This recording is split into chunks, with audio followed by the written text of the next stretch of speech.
Kak, tapi Udah, dosennya belum datang. Jadi kita mulai aja dulu untuk pembukaan aja. no. Ya Sebelum udahlah. mulai, boleh nggak sih kalian on cam kamera semua biar kelihatan nih cantik dan ganteng-gantengnya di pagi hari ini. Bohong-bohong. Ini udah. Ya itu Saya ngantuk Kak itu Indah. kan background itu kan background aja. Mukanya diperlihatkan. Maaf Kak, kameranya bermasalah. Oh, baik ya, tidak apa-apa, Kak. Belum mandi kak, maaf kak. Oke ya. Ya. Sebelum acara dimulai, marilah kita panjatkan puji syukur kepada Allah Subhanahu wa taala, Tuhan yang Maha Esa, karena dengan rahmatnya kita bisa berjumpa di seminar mata kuliah hari ini, yaitu Arsitektur dan Organisasi Komputer. Dengan tema optimasi arsitektur komputer untuk komputasi awal skala besar. Ya, pertama-tama yang terhormat Bapak Dinarto Iswanto Eskom, MM, dan yang saya hormati narasumber kita hari ini yaitu Saudara Jos Julian Hidayat. Apakah Kak Jos Julian Hidayat sudah bergabung? Sudah Kak, sudah. Oh, sudah. Baik. Oke. Sebelum acara dimulai, saya akan membacakan nih, Kak, susunan acara dan tata tertib seminar hari ini selama 2 jam ke depan ya, teman-teman. Ya.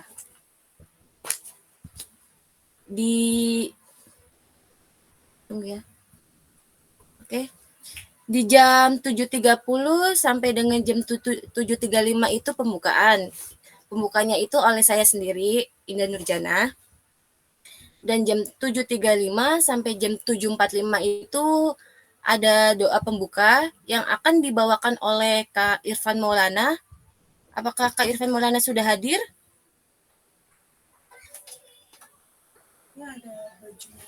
Oh, ternyata Kak Irfan belum hadir ya, teman-teman. Dan di jam 7.45 sampai dengan 7.50 itu kita seluruh audiens akan menyanyikan lagu Kebangsaan Indonesia Raya dan Mars UPB yang akan diikuti oleh seluruh audiens.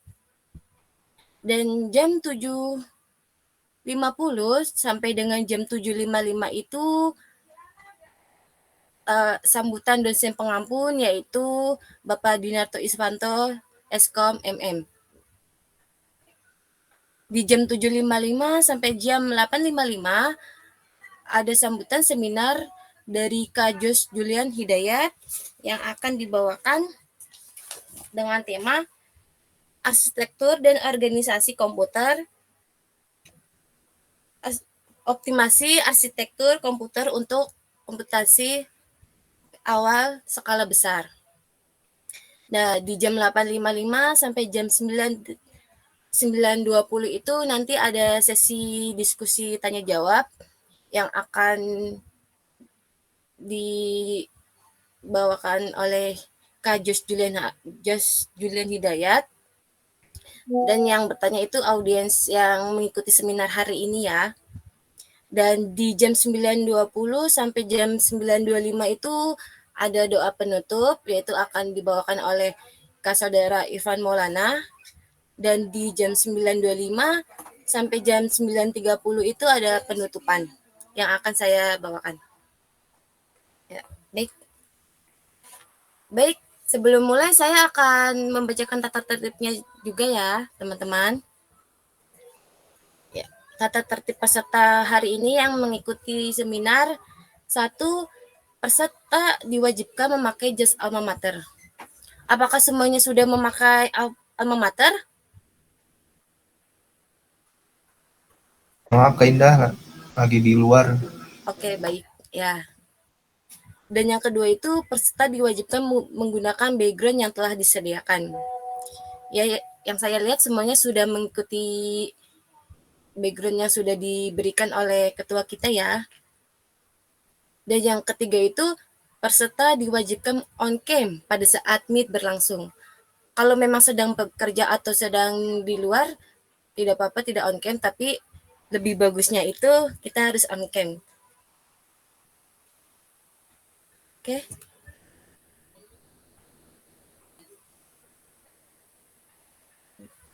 Oke, sebelum acara dimulai, untuk Kak Irfan, untuk bisa memandu pembacaan doa hari ini,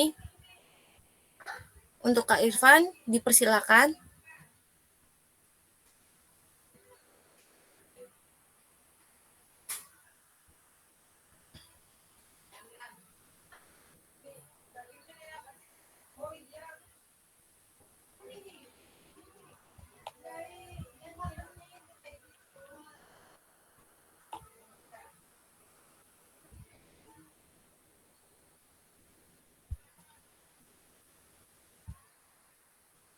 Mana sih?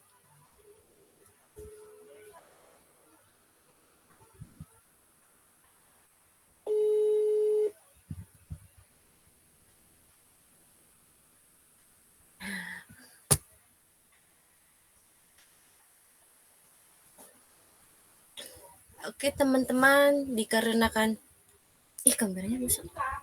Dikarenakan Kak Irfannya untuk dikonfirmasi belum hadir ya.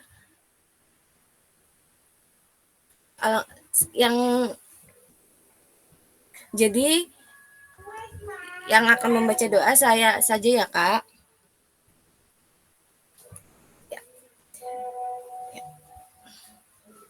Maaf, di sini saya ada gambarnya enggak ya?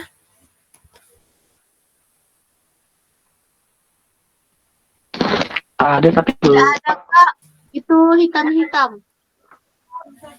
Iya, Iya, saya udah buka bulat ini. laptop lagi. Gimana ya? Gak apa-apa, nggak apa-apa, lanjut aja. Oke, Suaranya masih aman kok. oke, Kak.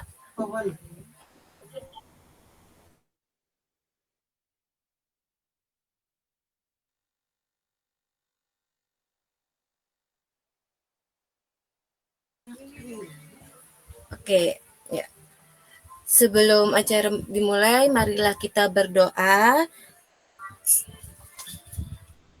menurut kepercayaan kita masing-masing. Berdoa dimulai. Bismillahirrohmanirrohim. Alhamdulillahirabbil alamin. Arrohmanirrohim. Maliki yaumiddin. Iyyaka na'budu wa iyyaka nasta'in. Ihdinas syiratal mustaqim. Syiratal ladzina an'amta 'alaihim ghairil maghdubi 'alaihim waladdallin. Amin.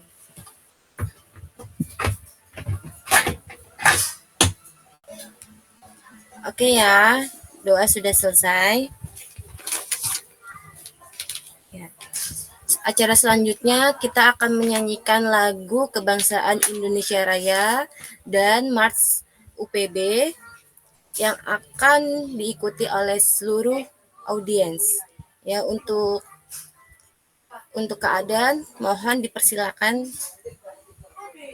lagu dan March UPB.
Universitas Pelita Bangsa berkomitmen dengan kualitas terdepan.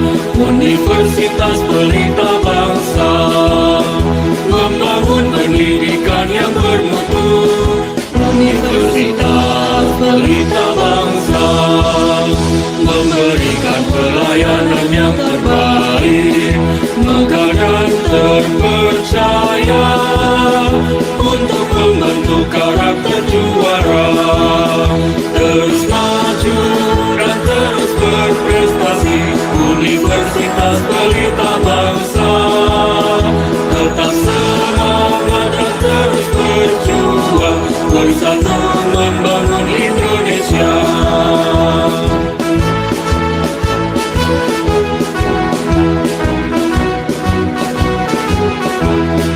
Universitas Pelita Bangsa memberikan pelayanan yang terbaik, megah dan terpercaya untuk membentuk karakter juara. Terus maju dan terus berprestasi. Universitas Pelita Bangsa tetap semangat dan terus berjuang, bersatu membangun Indonesia. Bersatu membangun Indonesia.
Untuk acara selanjutnya yaitu sambutan dari Ketua Pelaksana kita hari ini, yaitu Saudara Arifudin.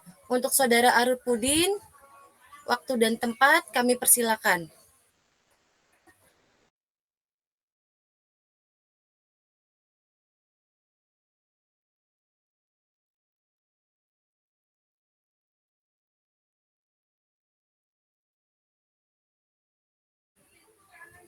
Untuk Kak Arifudin,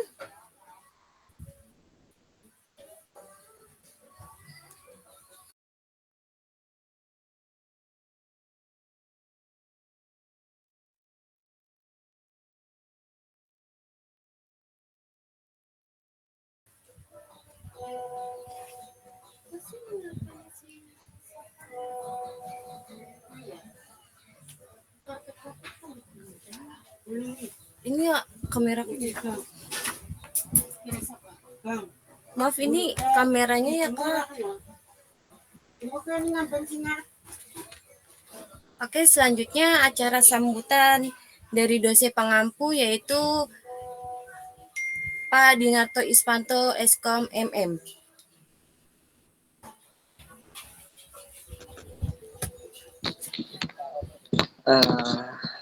Tes. Ya, baik Pak, sudah Apakah terdengar. suara saya cukup terdengar? Sudah Pak. Oke. Assalamualaikum warahmatullahi wabarakatuh.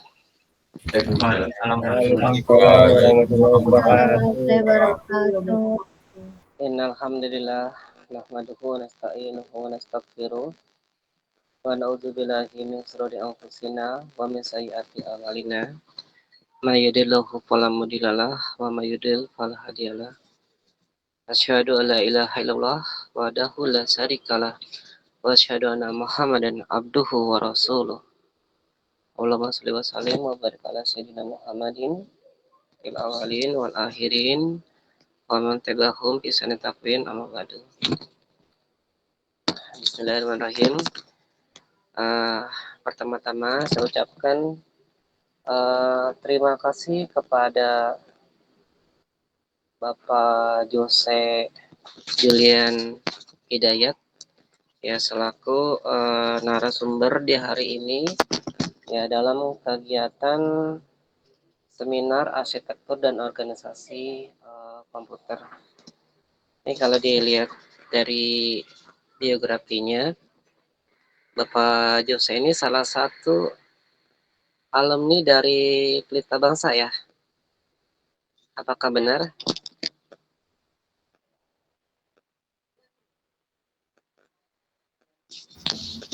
Belum Pak, saya belum alumni Pak. Oh masih jadi mahasiswa di situ Bapak Jose. Iya Pak. Di semester berapa?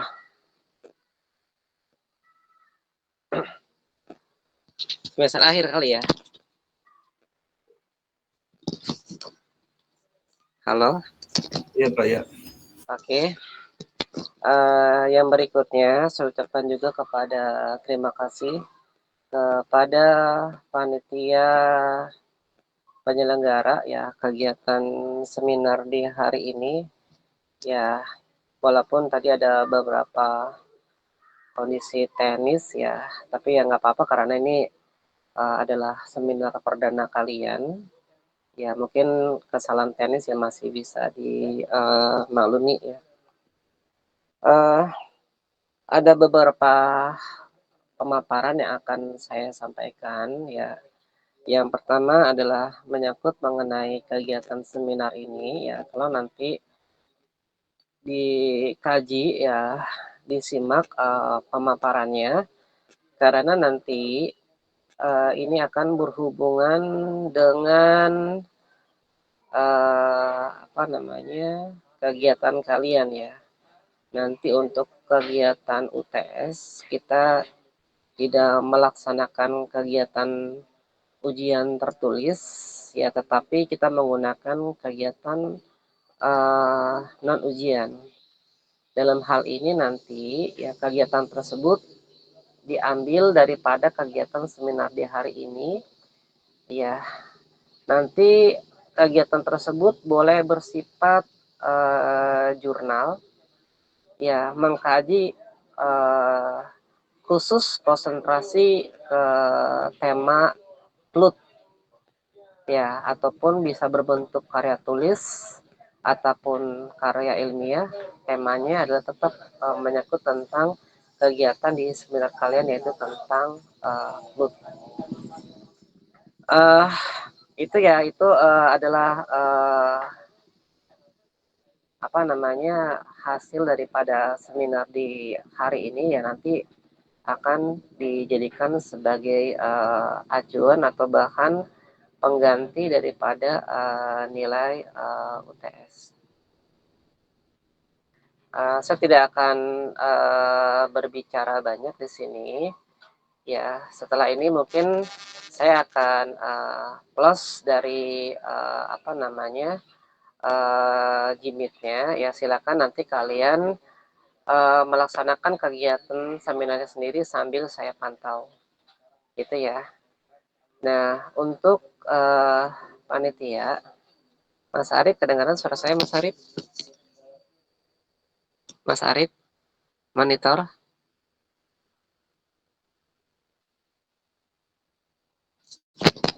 Ya, nanti untuk kegiatan hari ini, ya semua pemaparan ya, baik slide dan sebagainya itu nanti harus di screenshot ya sebagai laporan lampiran daripada laporan untuk kegiatan seminar kalian.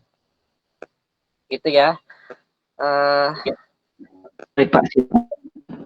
Iya. Dan apakah untuk di kegiatan media hari ini sudah di-record panitia? Sudah Pak, sudah di kota.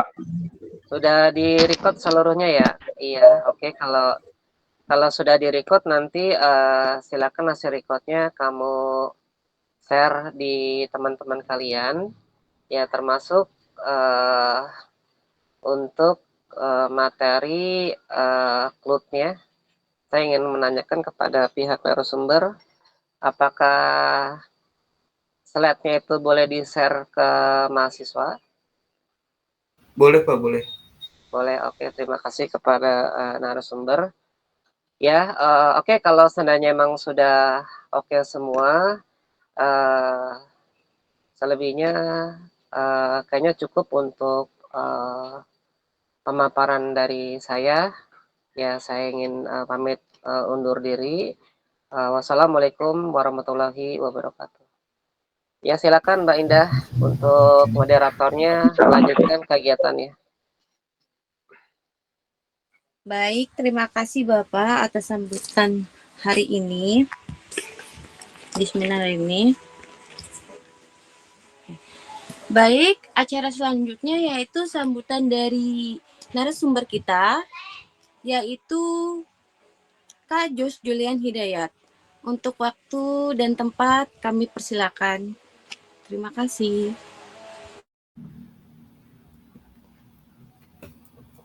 Assalamualaikum warahmatullahi wabarakatuh. Salam sejahtera semuanya rekan-rekan Waalaikumsalam. kita Komsat, khususnya TI 23C3 ya. Yang terhormat Bapak Dinarto Iswanto sebagai dosen pengampu mata kuliah Arsitektur Komputer dan Jaringan, dan juga para peserta dan panitia dari seminar Arsitektur Komputer dan Organisasi Komputer, yang mana temanya di sini saya mengangkat tema adalah optimalisasinya terhadap pengaruh CLUD dan juga organisasinya. Mungkin ada yang udah bisa share screen materinya?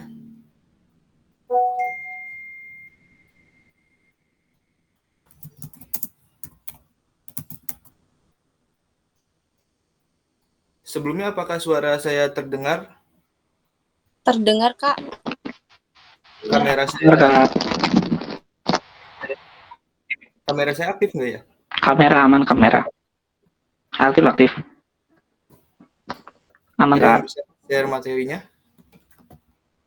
Atau saya yang share ini?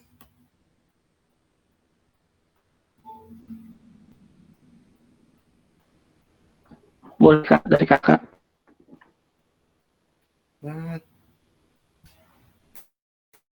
Sebentar ya, saya cari dulu.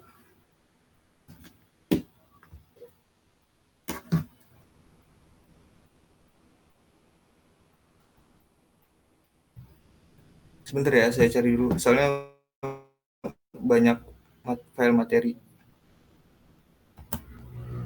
Baik, Kak. Ditunggu.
Apakah sudah muncul?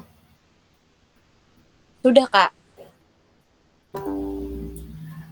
Nah, untuk judul yang kita ambil pada seminar kali ini adalah optimasi arsitektur komputer untuk komputasi awan atau cloud computing dalam skala besar. Nah, berikut adalah profil dari saya, di mana saya ini adalah lulusan Teknik Komputer Jaringan di SMK Negeri 1 Lemah Abang, tepatnya di Cirebon, Jawa Barat. Mungkin di sini dari teman-teman ada juga yang dari Cirebon ya.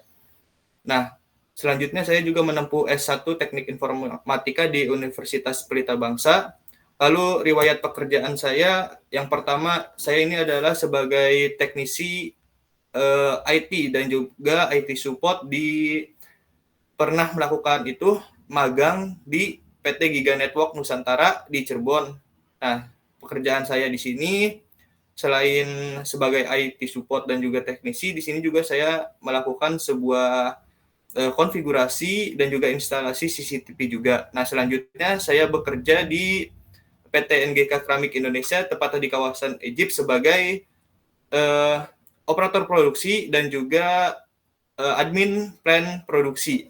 Di mana di sini saya berurusan dengan data-data yang dalam skala besar juga. Nah, selanjutnya saya juga seorang freelance graphic designer dan tepatnya saya ini adalah seorang content creator dan juga web development dari web saya sendiri. Saya punya alamat web saya sendiri, mungkin teman-teman bisa cari, dan ini juga sosmed saya. Nah, selanjutnya untuk konsep dasar komputasi awan.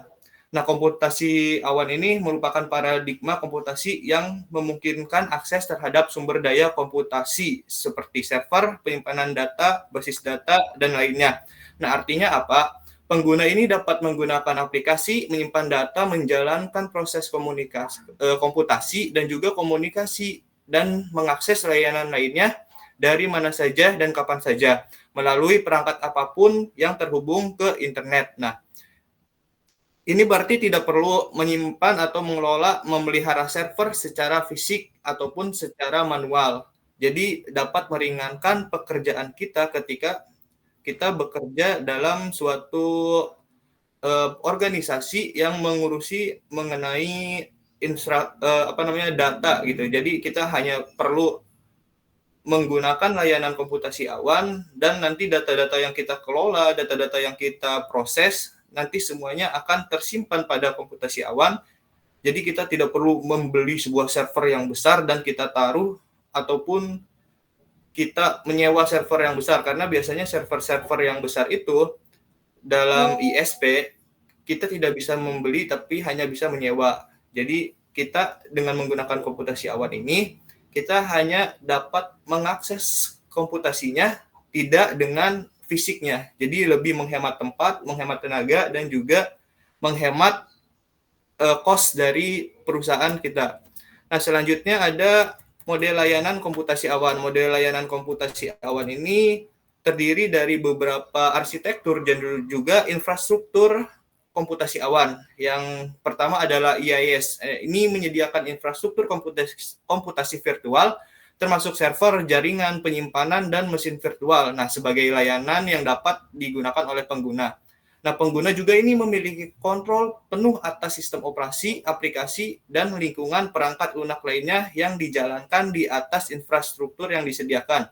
Nah, mungkin di sini di antara teman-teman semua sudah tidak asing dengan yang namanya Amazon Web Service atau AWS, dan juga Microsoft Azure. Nah, ini salah satu penyedia layanan komputasi awan dengan infrastruktur IIS. Nah, selanjutnya ada platform as service atau PIS. Nah, PIS ini menyediakan platform pengembangan dan juga penyebaran aplikasi yang lengkap sebagai layanan. Nah, ini mencangkup runtime atau server web dan juga basis datanya. Jadi, alat pengembangannya ini diperlukan untuk mengembangkan, menguji, dan juga menyebarkan aplikasinya.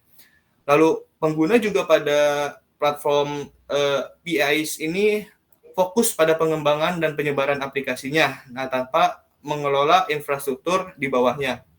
Nah, contoh untuk PIS ini sendiri ada pada Microsoft Azure, tapi pada bagian app service. Jadi ada beberapa microservice di dalam layanan untuk mengelola layanan itu sendiri. Jadi tidak semua layanan dikelola dalam PIS-nya sendiri. Lalu ada ISAS-nya ini menyediakan aplikasi perangkat lunak yang lengkap sebagai akses melalui internet. Nah, pengguna juga dapat menggunakan aplikasi yang disediakan tanpa perlu mengelola atau platform ataupun perangkat lunak yang mendasarinya atau yang membuat sebuah komunikasi di antara perangkat lainnya. Nah, lalu aplikasi ISAS ini mencakup berbagai jenis ya teman-teman. Misalnya kalian udah nggak asing sama Microsoft Office 365 ya. Nah, ini adalah salah satu produk yang dihasilkan dengan arsitektur komputasi awan ISAS atau Software as a Service. Jadi, misalkan ketika teman-teman membuat sebuah dokumen pada Word, Microsoft Office gitu. Nah, ketika teman-teman simpan pada penyimpanan teman-teman, lalu teman-teman menyimpan auto simpan dan tersimpan pada OneDrive. Nah, ini yang dimaksud dengan produk yang menggunakan ISAS. Jadi tersimpan di cloud atau di penyimpanan komputer pada software yaitu Microsoft Office. Nah, ada juga yang namanya Gimit. Gimit ini adalah sebuah produk yang dari Google Workspace. Nah, contoh penyedia layanannya ISAS sendiri itu ada Dropbox. Nah, mungkin teman-teman udah nggak asing dengan Dropbox ya. Jadi kita bisa menyimpan di HP 1 file di Dropbox akun A, kita bisa akses di HP lainnya. Ini salah satu yang menggunakan infrastruktur software as a service. Nah, selanjutnya itu pada struktur komputasi awan. Nah, dalam hal ini front end ini mungkin teman-teman yang udah berkecimpungan di dunia web browser, di dunia perkodingan website, udah paham dengan yang namanya proses front end dan back end. Nah, front end pada cloud computing ini adalah klien ya dari sisi sistem cloud computingnya. Yang selanjutnya dibagi menjadi dua antarmuka atau interface dan aplikasi yang disesuaikan dengan fungsi dan kebutuhan cloud computingnya. Atau yang akrab dikenal dengan istilah hosting. Kalau misalkan teman-teman sering membuat web, sering beraktivitas dengan website, pasti udah nggak asing dengan yang namanya hosting. Lalu bagaimana komputer backend ini harus menangani komputasi awan ini? Yang pertama, komputer backend ini harus mempunyai kinerja yang tinggi. Nah, karena ia juga memungkinkan ratusan atau bahkan ribuan permintaan data yang dibutuhkan oleh arsitektur komputer yang di kliennya. Jadi untuk mengelola sumber daya, terus komputasi, pemantauan kinerja, alokasi sumber daya, dan penskalaan otomatis, komputer dari back-end ini harus memenuhi struktur komputasi yang sangat kompatibilitas tinggi gitu. Selanjutnya ada komponen komputasi awan. Yang pertama di sini ada cloud client. Nah, cloud client ini seperangkat komputer atau perangkat lunak yang dirancang khusus untuk pelayanan berbasis cloud. Nah, seperti misalkan Symbian. Teman-teman udah nggak asing dengan Symbian, lalu Android, iOS. Nah, itu adalah salah satu komponen cloud client pada komputasi awan. Lalu ada layanan terminal window tin client, Cherrypal, dan lain-lain. Dan terakhir, untuk cloud client sendiri, komponen arsitekturnya adalah sebuah internet. Lalu ada cloud service. Nah, cloud service ini adalah produk atau layanan dan solusi yang digunakan dalam pengiriman secara online dan juga real time melalui internet. Misalnya layanan web. Nah, satu yang paling populer itu misalkan untuk identitas ada OpenID, lalu ada OAuthORISM, terus ada untuk mengintegrasinya ada Amazon Simple Queue Service, lalu untuk payment kita bisa pakai Google Checkout, lalu untuk peta ada Google Maps, Yahoo Peta, dan lain-lain yang bisa kita masukkan ke dalam web browser kita. Nah, untuk selanjutnya ada cloud application. Cloud application ini memanfaatkan sebuah komputasi awan dalam arsitektur perangkat lunak. Nah, selain menghilangkan kebutuhan pengguna untuk menggunakan komputer, nah, menginstal dan menjalankan aplikasi. Misalnya pada arsitektur peer-to-peer ada yang namanya BitTorrent atau SETI. Lalu pada aplikasi web cloud application ini ada Facebook. Pasti teman-teman di sini udah nggak asing ya. Waktu SMP atau SMK gitu menggunakan Facebook tapi berbasis web. Nah, itu termasuk ke dalam cloud application. Jadi di mana aplikasinya ini bisa diakses melalui aplikasi maupun melalui web. Lalu ada platform awan. Nah, platform awan ini sebuah layanan yang dapat berupa komputasi yang terdiri dari infrastruktur perangkat keras atau hardware dan juga software.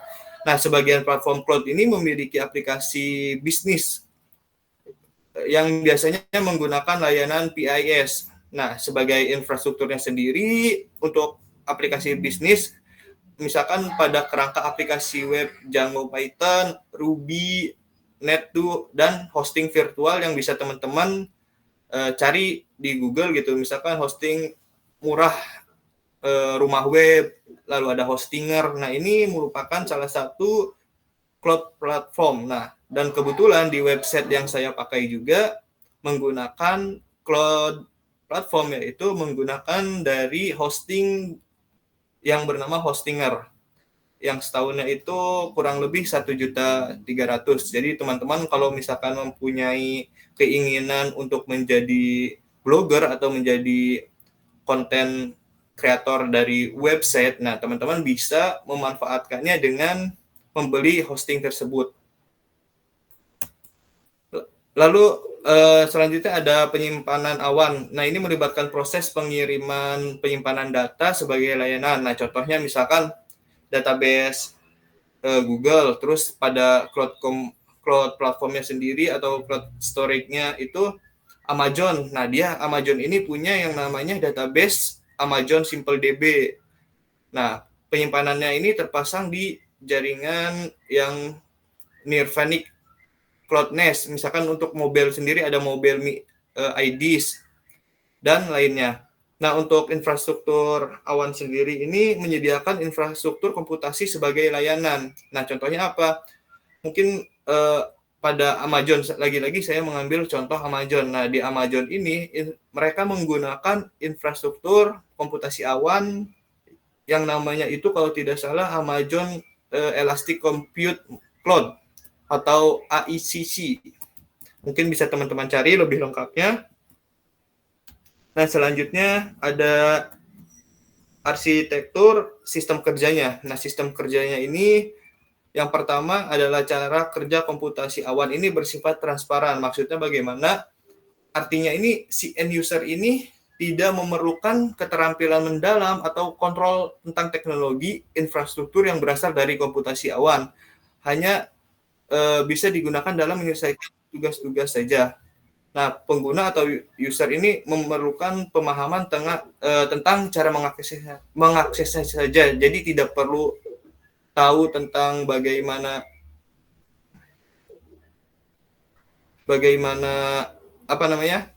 membangun sebuah komputasi awan dari awal, dari menyediakan server, dari menyediakan perangkat. Jadi teman-teman ini hanya untuk tahu cara mengakses komputasi awan ini bagaimana gitu.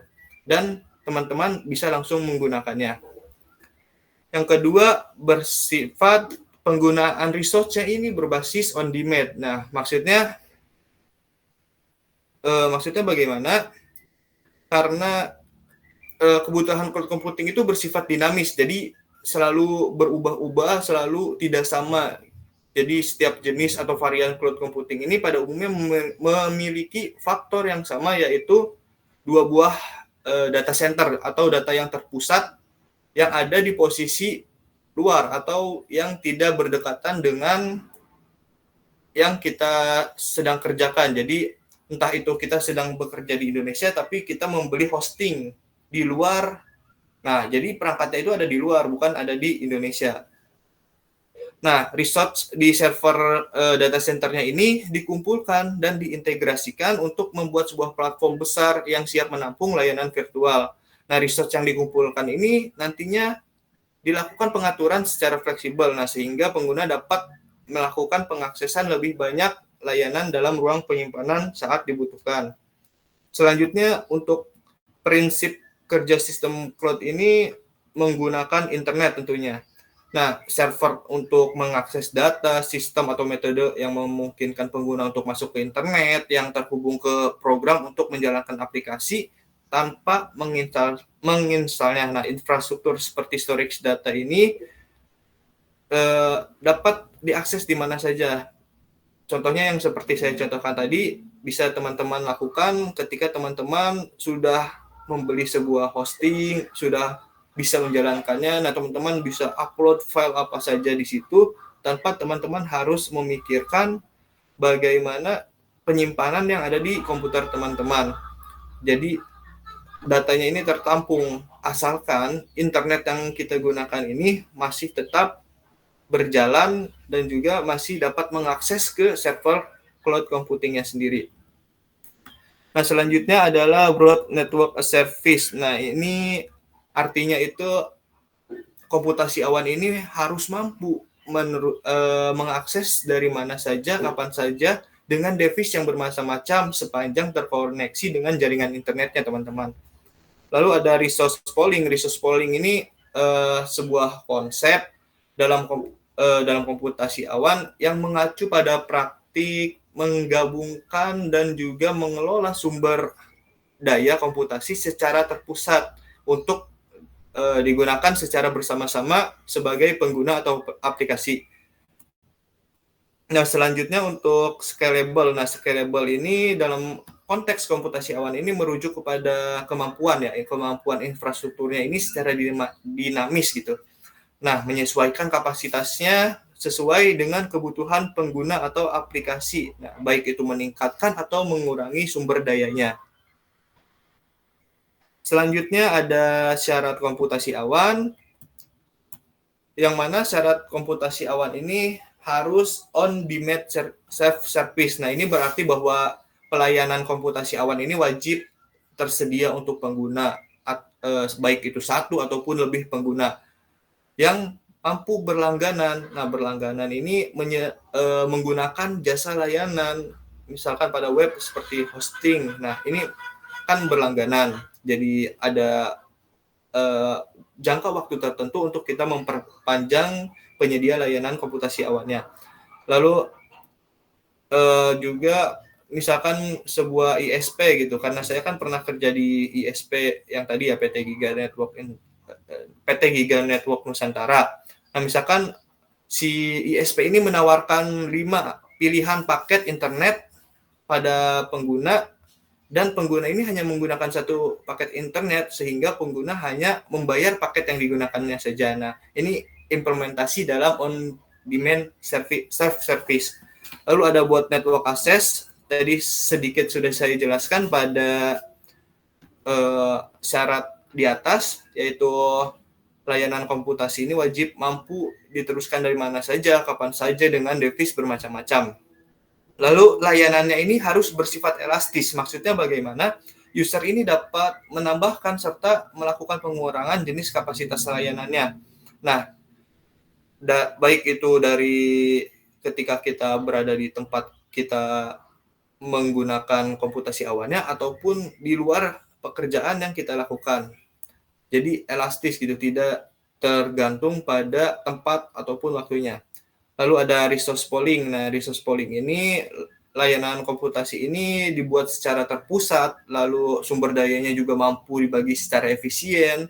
Misalkan penyedia layanan ini harus membagi beban ke yang lain gitu, sharing hardware. Jadi dengan secara efisien, sistem ini dapat digunakan dengan optimal dan juga proporsional.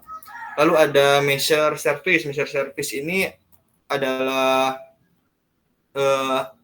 sistem pengukuran yang mengukur dan memonitoring aktivitas pengguna dari setiap resource komputasi yang digunakan. Nah, misalkan seperti memori, prosesor, bandwidth, user activity. Nah, user activity ini nanti teman-teman bakal banyak temui ketika teman-teman sudah masuk ke semester 3 dan juga 4, karena di mana di situ banyak sekali pemrograman web, pemrograman mobile 1.2, web 1.2, terus orientasi objek, visual. Nah, nanti teman-teman bakal mempelajari bagaimana caranya mengelola user activity dengan baik dan juga dengan responsif. Nah, oleh karena itu, penggunaan sumber daya ini dapat diukur secara transparan. Nah, pada akhirnya akan menjadi dasar gitu bagi para pengguna yang akan menyediakan komputasinya. Lalu ada cloud computing layer. Nah, ini seperti infrastruktur pada slide sebelumnya.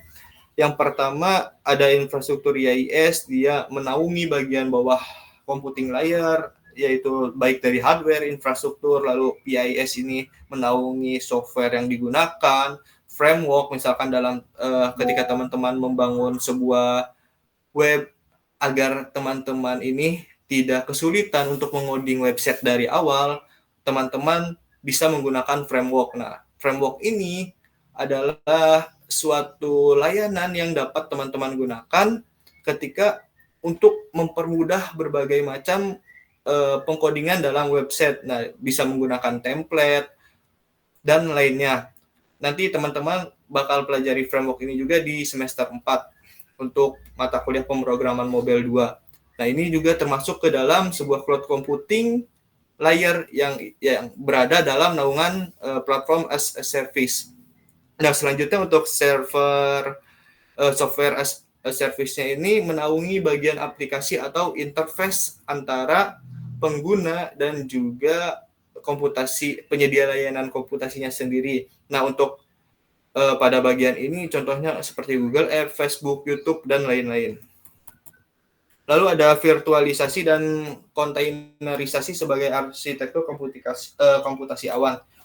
Virtualisasi ini memungkinkan beberapa sistem operasi dan aplikasi berjalan pada suatu server fisik. Nah, dalam komputasi awan skala besar, virtualisasi ini digunakan untuk membuat sebuah mesin virtual yang berjalan secara independen dan juga infrastruktur fisik yang sama. Mungkin di sini teman-teman ada yang alumni TKJ, nah pasti udah nggak asing sama mesin virtual. Nah, di sini juga sama, di dalam komputasi awan juga kita menggunakan mesin virtual. Nah, contohnya dalam mengelola jaringan dan juga sistem operasi. Nah, kita bisa menggunakan virtual mesin. Nah, mungkin bisa teman-teman cari tentang namanya itu aplikasi VirtualBox. Nah, ini bisa teman-teman jadikan sebagai simulasi bagaimana cara cloud computing bekerja gitu. Nah, pada virtualisasi ini juga dapat memungkinkan pengguna sumber daya ini lebih efisien. Jadi hanya dengan alokasi dinamis dari sumber daya dari servernya. Lalu ada hypervisor. Nah, ini adalah perangkat lunak yang memungkinkan multiplexing sumber daya fisik di antara VM yang berbeda.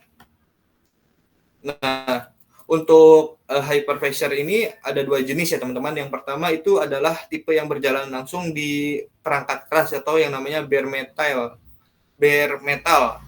Nah, dan juga ada hypervisor yang ke tipe 2 ini berjalan di atas sistem operasi atau host.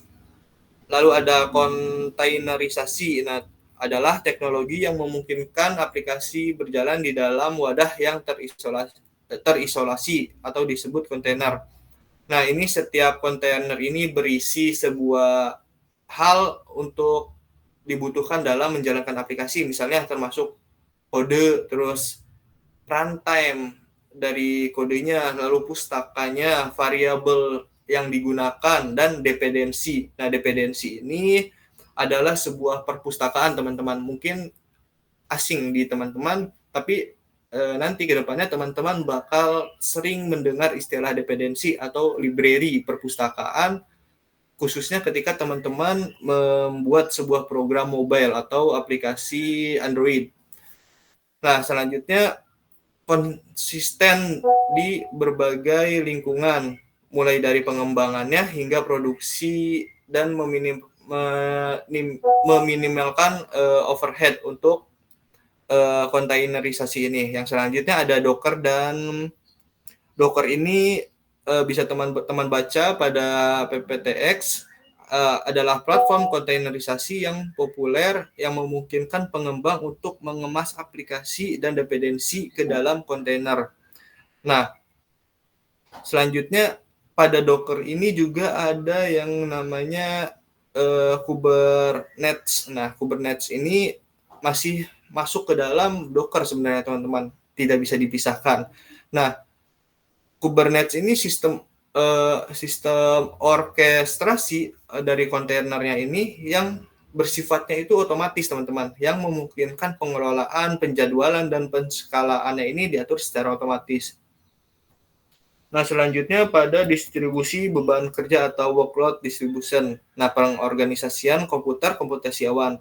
Nah, distribusi beban kerja sendiri di sini merujuk pada proses penempatan dan juga pengelolaan beban kerja atau workload.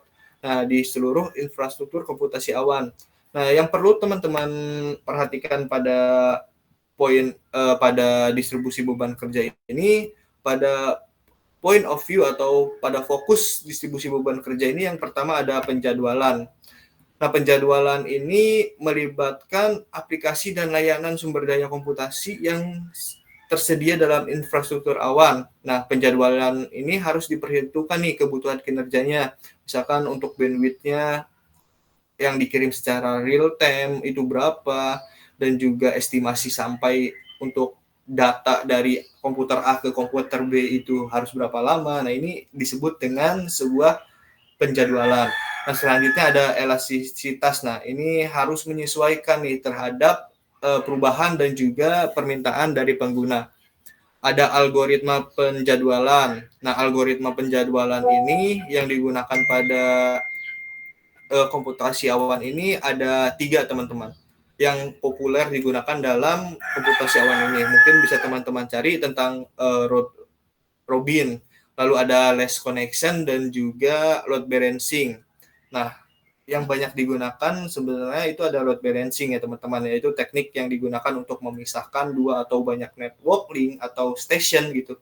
Dengan mempunyai banyak link, maka optimalisasi sumber daya, optimalisasi sumber daya, lalu throughput dan respon time-nya ini akan semakin baik karena mempunyai lebih dari 1 link atau dari beberapa host yang mengerjakannya. Nah, sehingga bisa saling membackup pada saat network down. Jadi datanya itu tersalin di berbagai macam network link atau host. Nah, selanjutnya itu misalkan jika suatu komputasi awan ini memerlukan reliabilitas tinggi yang memerlukan 100% koneksi yang uptime gitu, dan menginginkan koneksi upstreaming seperti YouTube kan sudah ada streaming ya. Nah, terus apalagi yang ada streaming aplikasi yang sekarang. Nah, ini itu dapat membuat sebuah koneksi upstream yang berbeda gitu. Jadi dapat digunakan untuk saling membackup. Nah, selain itu juga memperkecil waktu tanggap dan juga menghindari overload pada ini salah satu jalur koneksi.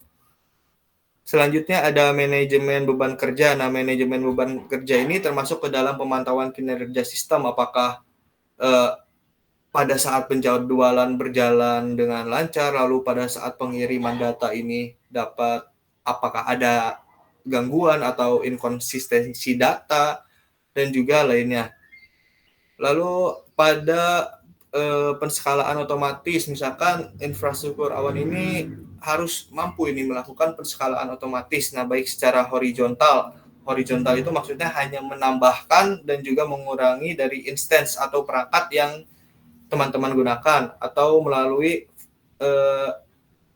optimalisasinya secara vertikal, meningkatkan atau mengurangi spesifikasi, atau yang mungkin teman-teman udah sering dengar istilah upgrade lalu downgrade. Nah, itu namanya secara vertikal. Jadi tanpa mengurangi fisik, hanya mengurangi sistemnya. Lalu ada distribusi geografis. Nah, distribusi geografis ini mencangkup sebuah lingkungan awan yang tersebar di berbagai wilayah geografis gitu. Nah, distribusi beban kerjanya juga harus mempertimbangkan nih lokasi fisik pengguna untuk meningkatkan kinerja ketersediaan layanan. Misalkan ketika teman-teman ingin membuat sebuah server di rumah teman-teman, tapi teman-teman ini minim akses, tapi teman-teman memintanya komputasi awan ini dapat diakses secara secara tanpa kabel gitu. Sedangkan teman-teman ini rumahnya terpencil, melewati lembah, melewati sungai gitu. Nah, ini nggak bisa teman-teman lakukan untuk penerapannya karena pasti ada inkonsistensi jaringan atau ada gangguan pada jaringan. Nah, caranya bagaimana untuk memilih perangkat yang tepat untuk distribusi geografis? Misalkan teman-teman rumahnya ini ada di pulau di tengah-tengah laut gitu. Nah, teman-teman bisa menggunakan fiber optik. Nah, fiber optik ini bisa teman-teman cari. Fiber optik ini bisa digunakan dalam kedalaman laut dengan beberapa pelindungnya gitu. Kalau misalkan bisa teman-teman cari sekarang, ketikkan saja di Google gitu, fiber optik bawah laut. Nah, nanti teman-teman bisa lihat tuh bagaimana cara menyambungkan jaringan koneksi internet menggunakan fiber optik. Lalu selanjutnya evaluasi kinerja. Nah, setelah kita membuat sebuah penjadwalan, lalu membuat sebuah algoritmanya dan juga mengatur jalannya distribusi data, teman-teman juga harus melakukan evaluasi kinerjanya. Nah, selanjutnya ada optimasi jaringan sebagai arsitektur komputer, ada software defined networking atau SDN. Nah, SDN ini pendekatan yang memisahkan lapisan kontrol dan lapisan data dalam jaringan. Selanjutnya ada content delivery network. Nah, content delivery network ini jaringan server yang ditempatkan di lokasi geografis yang strategis untuk menyimpan dan juga mengirimkan konten secara efisien kepada pengguna. Lalu ada juga optimalisasi jaringan terdistribusi. Nah, dalam infrastruktur awan yang tersebar di berbagai lokasi geografis, nah optimalisasi jaringan terdistribusi ini sangat penting. Misalkan penggunaan tekniknya ini teman-teman mau pakai apa nih? Caching atau routing cerdas dan juga replikalisasi data yang dapat membantu kinerja teman-teman yang teman buat untuk komputasi awannya. Lalu ada quality of service. Quality of service ini memungkinkan pengelola jaringan untuk memberikan prioritas pada lalu lintas jaringan berdasarkan kebutuhan aplikasi, mana yang harus didahulukan, mana yang harus dikirim belakangan. Nah, ini dinamakan dengan quality of service. Lalu ada keamanan jaringan. Keamanan jaringan ini adalah aspek penting dalam komputasi awan ya teman-teman, karena dalam komputasi awan ini kita tidak tahu server yang kita pakai itu apakah secara fisik aman, tetapi secara virtualnya itu tidak aman. Nah, bisa teman-teman menggunakan sebuah teknik enkripsi lalu lintas, lalu ada deteksi ancaman apa saja yang bakal teman-teman temui ketika menggunakan komputasi awan. Nah, selanjutnya ada monitoring dan analisis jaringan. Monitoring dan analisis jaringan di sini maksudnya adalah jaringan ini secara terus-menerus mengidentifikasi dan menangani masalah kinerja, baik itu dari deteksi ancamannya, baik itu dari mengoptimalkan penggunaan sumber daya jaringannya, lalu ada penggunaan protokol efisien, bagaimana teman-teman memilih protokol yang tepat, atau apakah teman-teman memilih TCP/IP atau UDP atau protokol jaringan lainnya yang khusus untuk membantu mengoptimalkan kinerja aplikasi pada teman-teman yang akan gunakan. Nah, selanjutnya ada pengaturan dan konfigurasi jaringan secara otomatis. Ini dapat mempercepat respon terhadap perubahan dalam lingkungan jaringan yang teman-teman gunakan.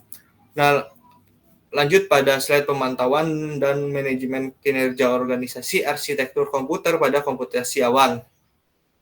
Yang pertama ada pemantauan sistem. Nah, pemantauan sistem ini dapat melibatkan utilitas CPU, lalu menggunakan memori apa yang digunakan, menggunakan penyimpanan apa, lalu lintas jaringannya diatur bagaimana, dan lainnya.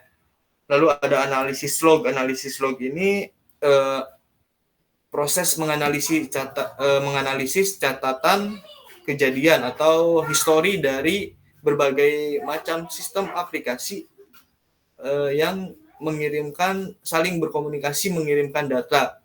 Nah, selanjutnya juga mendeteksi pola yang menunjukkan potensi masalah atau serangan keamanan dari komputasi awannya sendiri. Application monitoring, selanjutnya ada application monitoring.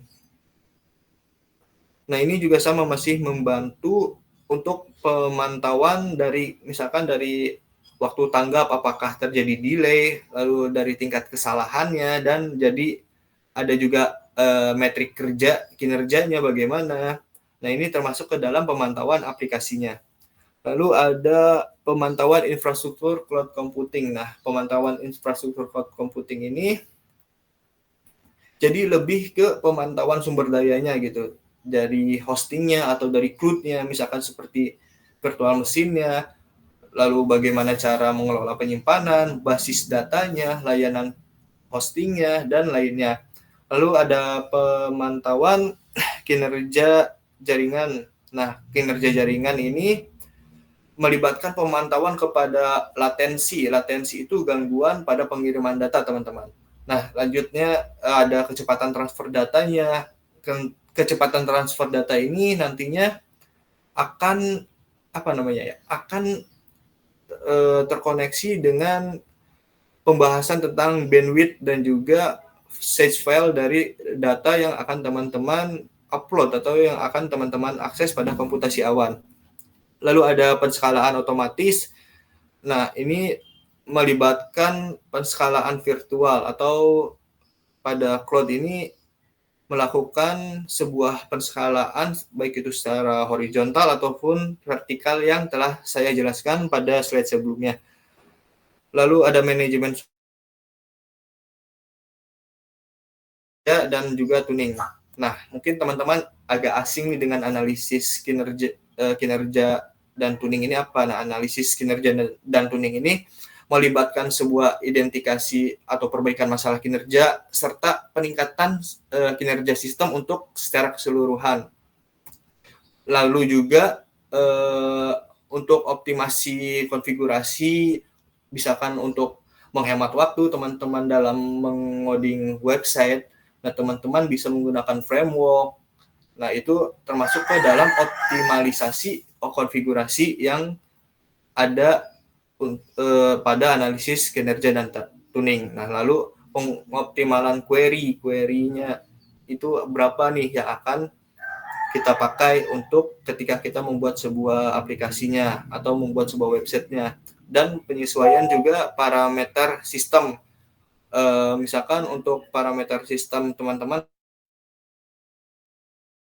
membangun sebuah website dan menggunakan hosting, biasanya udah otomatis ada penyesuaian parameter sistem. Misalkan ketika teman-teman membuka hasil dari codingan teman-teman pada website di tampilan desktop, maka sistem ini akan mempresentasikan parameternya. Jadi sehingga teman-teman menikmati interface-nya itu tampilan desktop, dan begitu juga ketika teman-teman mengakses pada bagian mobile.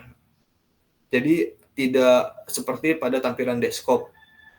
Nah, selanjutnya ada tantangan komputasi awan.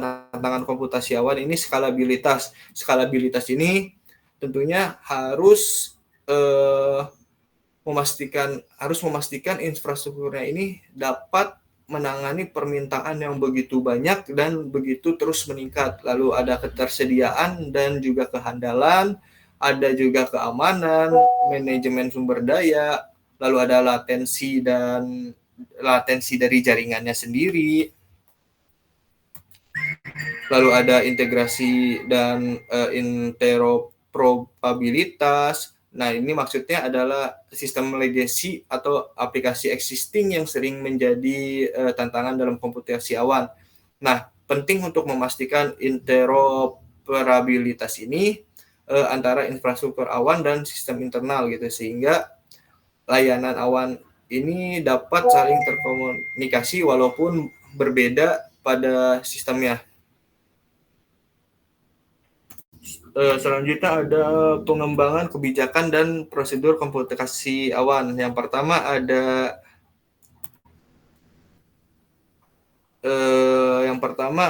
integrasi dan interkoneksi. Nah, integrasinya ini berkaitan dengan sistem legacy. Nah, sistem legacy dari aplikasi atau infrastruktur yang sudah ada dari hostingnya ataupun dari penyedia layanan cloud-nya. Nah, integrasi sistem legacy ini dengan arsitektur komputasi awan ini memungkinkan organisasi untuk memanfaatkan investasi yang telah dilakukan gitu dalam sistem yang berbeda sambil memperluas fungsionalitas dan juga fleksibilitas dari cloud computingnya sendiri.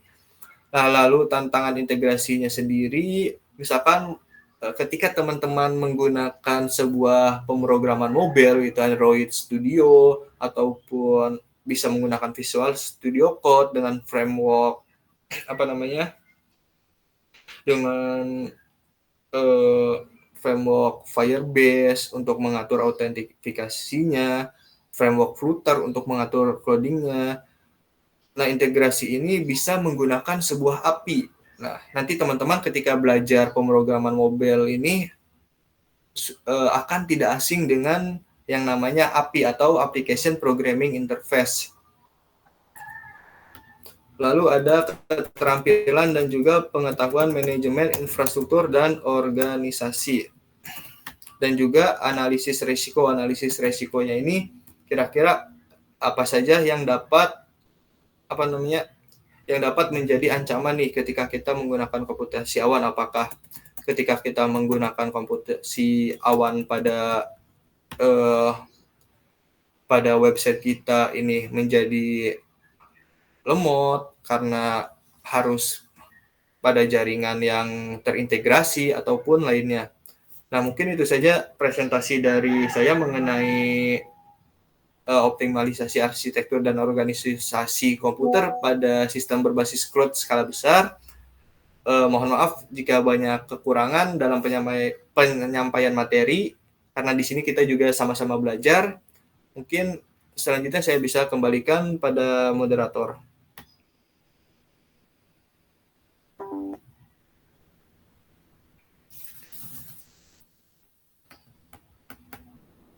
Baik, terima kasih Kak Jovin Hidayat.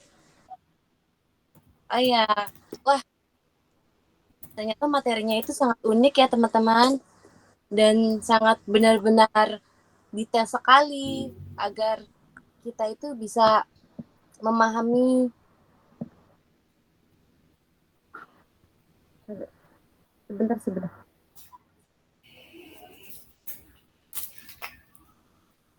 Memahami di era sekarang itu kan kebanyakan di era sekarang globalisasi sekarang kan kita harus mengoptimasi ya komputer untuk cloud computing skala besar, apalagi semakin bertambahnya zaman waktu.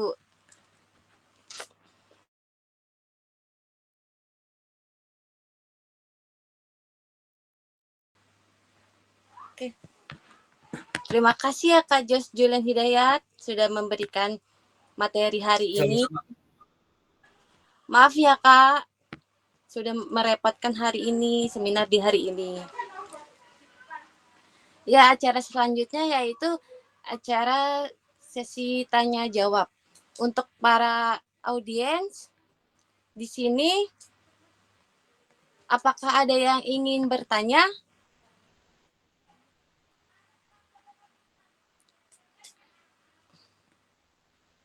Halo semuanya. Oke, Kak Dini ingin bertanya. Sebelum itu, sebutkan dari kelas mana dan kuliah di mana.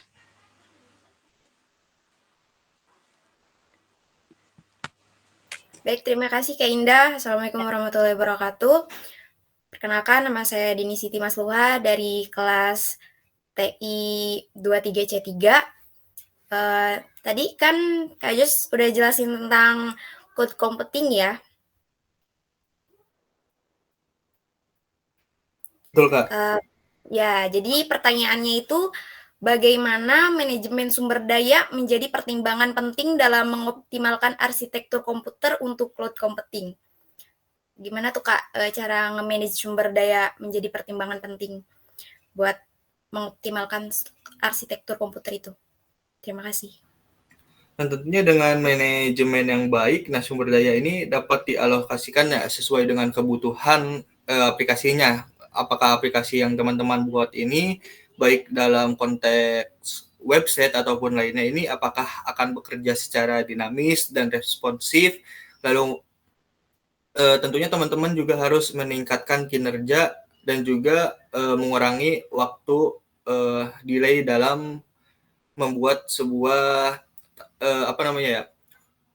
pengelolaan datanya gitu. Bisa dengan teman-teman ini memperhatikan nih CPU komputernya teman-teman, mungkin udah nggak asing ya kalau misalkan teman-teman sama aja seperti kita ketika membeli laptop gitu. Yang harus dipertimbangkan itu kan pertama CPU, lalu memorinya, lalu jaringannya, dan penyimpanan. Nah, sebagai contoh implementasi dalam arsitektur komputer untuk cloud computing ini, manajemen sumber dayanya ini dapat diimplementasikan melalui perangkat lunak manajemen sumber daya atau resource management software. Nah, yang pertama ada pod schedule. Misalkan teman-teman bisa menggunakan sebuah pod schedule di mana aplikasi ini harus dijalankan gitu berdasarkan ketersediaan sumber daya CPU, memori, dan penyimpanan yang teman-teman punya. Jadi kita itu jadi pada layanan cloud computingnya ini mengikuti sumber daya CPU, memori, dan penyimpanan yang kita punya. Lalu ada auto scaling dan resource quotas dan lain sebagainya untuk mengoptimalkan berbagai macam manajemen mengelola cloud computing ya Kak. Lalu misalkan kita contoh ambil penerapannya pada e-commerce ya. Pada e-commerce ini dia juga kan menggunakan arsitektur bersifat cloud kan untuk menampilkan data-datanya. Nah, untuk mengelola situs web e-commerce-nya ini pasti mereka ini ada gangguan sedikit teman-teman. Misalkan pada e-commerce ya, untuk menangani lalu lintas penggunanya ini mereka misalkan menggunakan manajemen cloud seperti AWS EC2 auto scaling. Nah, ini yang banyak digunakan pada pada e-commerce yang ada di Indonesia. Bisa teman-teman cari namanya layanan manajemennya itu Cloud AWS EC2 auto scaling. Nah, ini dapat untuk digunakan menyesuaikan jumlah instance sesuai dengan permintaan. Misalkan ada berapa banyak toko atau berapa banyak layanan transfer atau layanan pengiriman yang teman-teman masukkan ke dalam e-commerce, serta manajemen basis data yang banyak digunakan itu seperti Amazon RDS untuk mengelola basis datanya dengan efisien. Mungkin itu Kak jawaban dari saya. Oke, baik. Apakah sudah jelas, Kak Dini? Iya, Kak. Baik, sudah dimengerti. Terima kasih, Kak. Terima kasih. Oke. Sebelum acara selanjutnya sesi tanya jawab lagi, di sini kalian ada yang sofok nggak sih, teman-teman? Salah fokus gitu dari narasumber kita hari ini. Kenapa tuh? Ternyata narasumber hari ini itu ganteng banget ya, dan ganteng kan? Tolong ya. Iya kak. Bener kan? Bener. Oh Iya, iya, Kak. mana nih? Jumlah bagaimana nih? Kak Jose, hati-hati Kak Jose. Yang ngomong udah kering. Ngomong-ngomong di seminar ini teman-teman saya pada nongol. Ya, apa Kak? Kita kan sharing terus mungkin nanti banyak teman di luar sana. Oke ya, selanjutnya untuk sesi tanya jawab lagi, dipersilakan untuk para seluruh peserta di sini.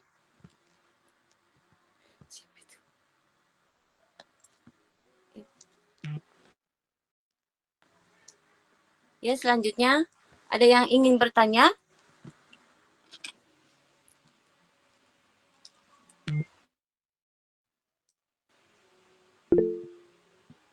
Oke, untuk Kak Wardatun, sebutkan nama dan kelas dari mana dan universitas dari mana ya, Kak? Perkenalkan nama saya, Assalamualaikum warahmatullahi wabarakatuh. Perkenalkan nama saya Wardatun Nabila Khalili dari kelas TI C323 dari Universitas Pelita Bangsa. Dari semua yang tadi Kak Jose Julian jelaskan, saya izin bertanya.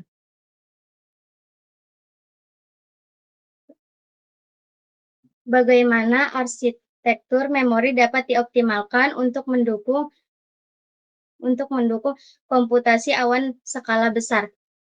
Bagaimana Kak untuk mengoptimalkan memori yang untuk mendukung komputasi awan dalam skala besar?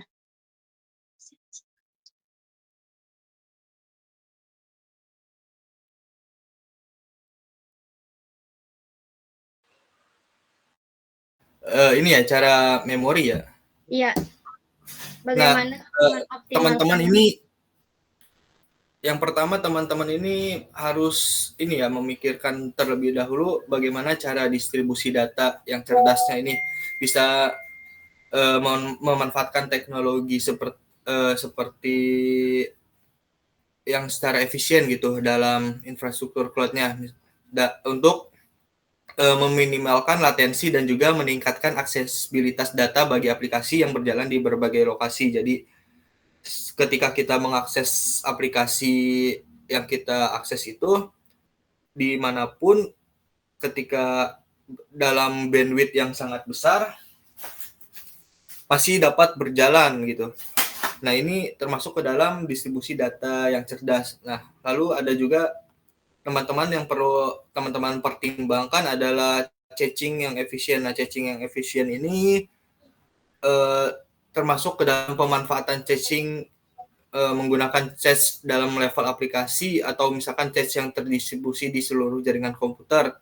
Nah, dengan menyimpan data yang sering diakses di dekat sumber daya komputasi. Nah, misalkan pada website sendiri ketika teman-teman sering nih mengunjungi beberapa situs yang sering teman-teman buka misalkan di Google Scholarship atau apa gitu. Nah, itu kan Google Scholarship ini kan tersimpan dalam komputasi awan ya. Jadi ketika teman-teman tidak menghapus cache-nya, otomatis teman-teman ini mempersingkat respon dari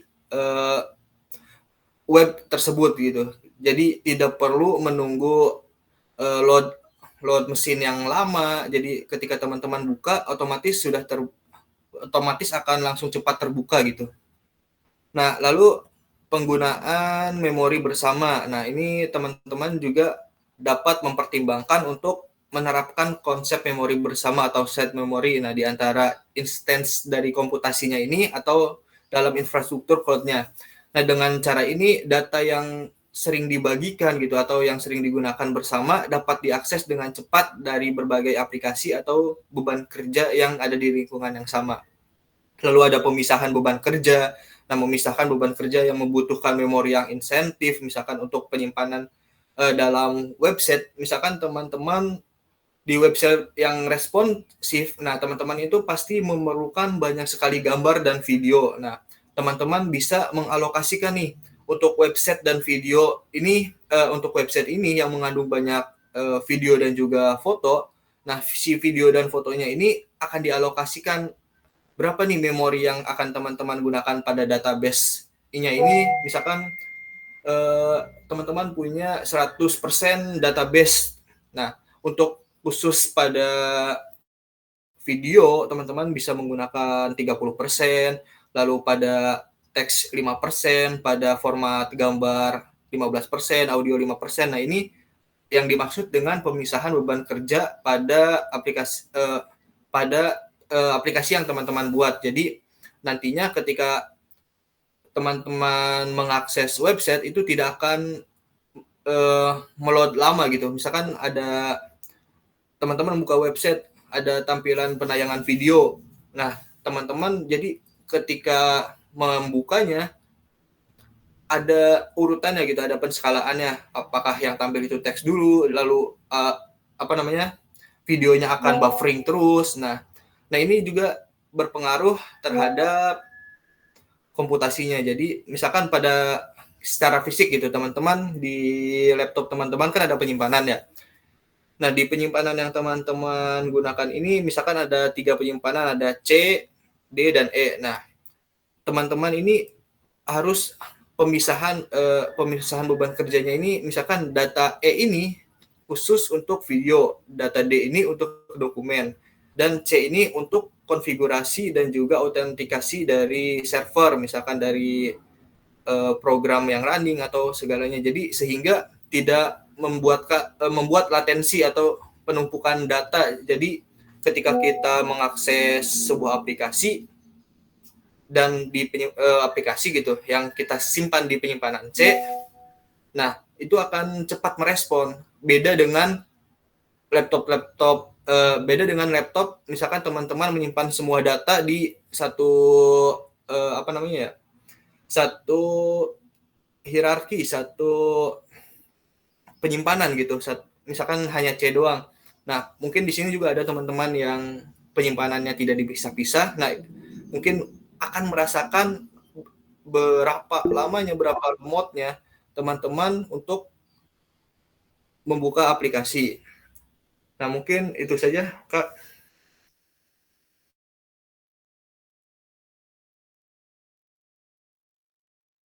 Baik, terima kasih Kak Jos. Baik, selanjutnya kita dapat pertanyaan nih dari Kak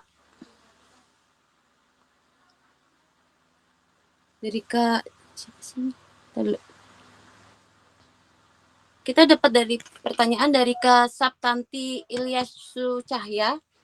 Untuk Kak Saptanti Ilyasu Cahya, saya persilakan dan sebutkan nama, kelas, dan dari universitas mana. Terima kasih.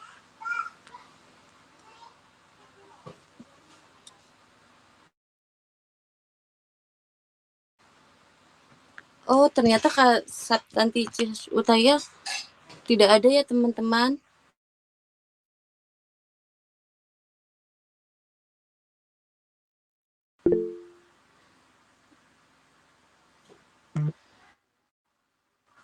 Oke, untuk selanjutnya Karyadi.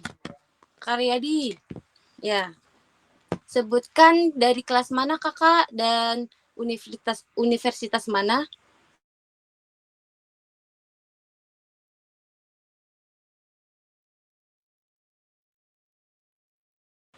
Ya, Karyadi, dipersilakan untuk bertanya.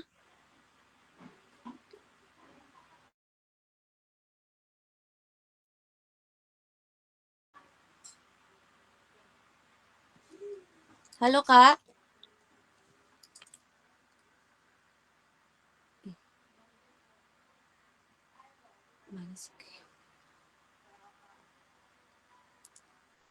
Halo, Karyadi. Halo. Ya. Halo, Karyadi. Oke, selamat pagi. Terima kasih. Assalamualaikum warahmatullahi wabarakatuh. Waalaikumsalam warahmatullahi wabarakatuh. Perkenalkan, nama saya Riyadi dari kelas TI 23C4 Universitas Pelita Bangsa. Terima kasih atas kesempatannya untuk bertanya.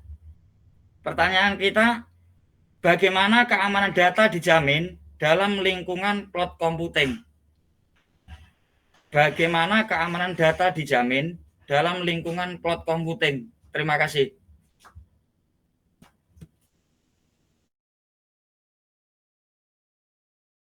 Oke, pertanyaannya sangat ini ya Pak, sangat menarik untuk dibahas. Nah, pada cloud computing ini misalkan teman-teman pada bisa menggunakan suatu metode enkripsi. Nah, enkripsi yang teman-teman gunakan, enkripsi ini baik berupa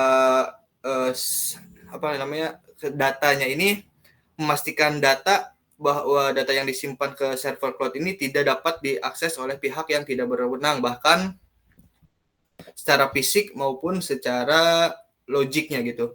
Lalu bisa melakukan sebuah kontrol akses. Nah, mungkin teman-teman di sini yang udah sering melakukan pengelolaan website udah nggak asing dengan yang namanya Cloud Service Provider atau CSPS. Nah, ini menawarkan berbagai macam mekanisme teman-teman untuk kontrol akses. Nah, mengelola siapa aja yang dapat mengakses data ke layanan cloud kita. Misalkan dalam web itu disebutnya deploy ya teman-teman, mendeploy web. Nah, siapa aja nih yang dapat mengakses untuk mendeploy website yang kita buat dengan subdomain yang kita buat. Misalkan saya punya website Jose Julian Hidayat. Nah, saya membuat sebuah subdomain misalkan info.josejulianhidayat.com. Nah, itu digunakan untuk misalkan Mbak Indah. Nah, nanti Mbak Indah hanya bisa menggunakan pada subdomain itu saja, tapi tidak bisa menggunakan domain utama yaitu pada josejulianhidayat.com-nya. Nah, selanjutnya itu ada pemantauan dan audit. Nah, CSPS ini biasanya menyediakan alat pemantauannya sendiri yang memungkinkan pengguna itu untuk melacak nih siapa aja nih yang dapat mengakses data yang telah diakses. Nah, teman-teman di sini punya email semua ya. Nah, CSPS ini biasanya juga diterapkan pada email teman-teman ketika teman-teman login email menggunakan device utama di HP gitu. Lalu teman-teman baru login di device yang lain di komputer teman-teman. Pasti ada peringatan kan? Peringatannya itu perangkat Anda telah login di perangkat ini di sini. Nah, itu namanya pemantauan dan audit yang dilakukan oleh CSPS. Nah, email juga menggunakan CSPS soalnya. Nah, selanjutnya untuk dari sisi jaringannya sendiri, teman-teman bisa menggunakan firewall dan proteksi jaringan lainnya untuk mengakses, untuk membatasi akses ke sumber daya cloud-nya dan melindungi infrastruktur dari jaringan infrastrukturnya. Dan tentunya dapat melindungi dari serangan DDoS atau distribusi denial of service gitu. Lalu ada pemulihan berencana ini maksudnya apa teman-teman? Pemulihan berencana ini jadi ketika kita mendeploy sebuah aplikasi, teman-teman juga harus membackup file teman-teman. Jadi ketika kita kehilangan data, kita bisa merilis kembali data yang telah kita backup dengan domain atau dengan aplikasi yang set aplikasinya gitu. Lalu ada bisa dengan kepatuhan regulasi